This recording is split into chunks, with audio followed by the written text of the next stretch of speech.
Hi everyone, it's so nice to meet you. My name is Cassandra Dobbins and I was born in New Jersey, but I grew up here in Florida.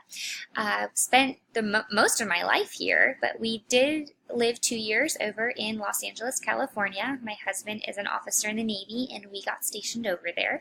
That's him here coming home from his third deployment. And now that we're back in Florida, we travel the state constantly.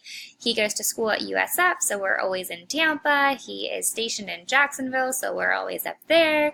Every weekend we are somewhere else. But we are usually spending our time here in Arcadia. It's a teeny tiny town. There's not much to it.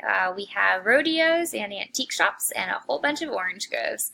So if you've never heard of it, I'm not surprised. It's just a small town with under 8,000 people. But I did go to the University of Florida. I got my first degree in business, and then I went back to school at Utah State University, where I majored in communication science disorders and received a certificate from the School of Public Health over at UCLA in clinical care.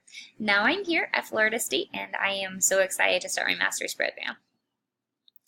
So Trad gets his own page because he is the driving force for me going back to school. I wasn't feeling too fulfilled in my role as a marketer and business developer, and he knew how much I loved sign language and communication. It was just something that had always interested me. So he was my rock and said, you know what, you should go back to school. Let's do this. And I said, you're right. And on we went. So he gets his own little page here.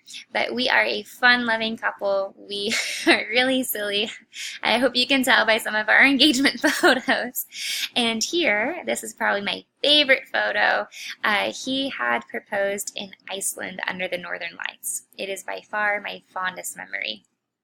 We don't have children yet, but we do have Noodle Dobbins, and he is our life at the moment. He was our ring bearer as well. Can't you see his face? It's just so cute. Okay, moving on. So here's our family. This is my sister. She was adopted by my family when she was 17, and she currently still lives with us 7 years later. And then here is Trad's family. They all live in Jacksonville, and my mom and my dad. My dad had a stroke in 2016, which is why we decided to move back in with my parents to help take care of them whenever we came home from California. We also helped take care of my aunt. She had a brain aneurysm 30 years ago and unfortunately has a few neurological disorders, one of which is no short-term memory. So it's a tough situation, but we wouldn't have it any other way. My sister is a vet tech, so besides our own 12 horses, 3 dogs, and 3 cats that we take care of, she's constantly bringing home animals as well. So just last week we had 2 rats, a mouse, and a rabbit. So you never know what's going to be in our house. But other than everything else that we have on our plate, we do love to be outdoors, traveling, hiking, riding. Here we were climbing out of a Mulan in Iceland, so we love to do adventurous things. And I hope to become an amazing SLP with my C's, and I hope to find the setting that best fits my personality and where I can help the most people. So it was great to meet all of you, and I look forward for an amazing next 3 years.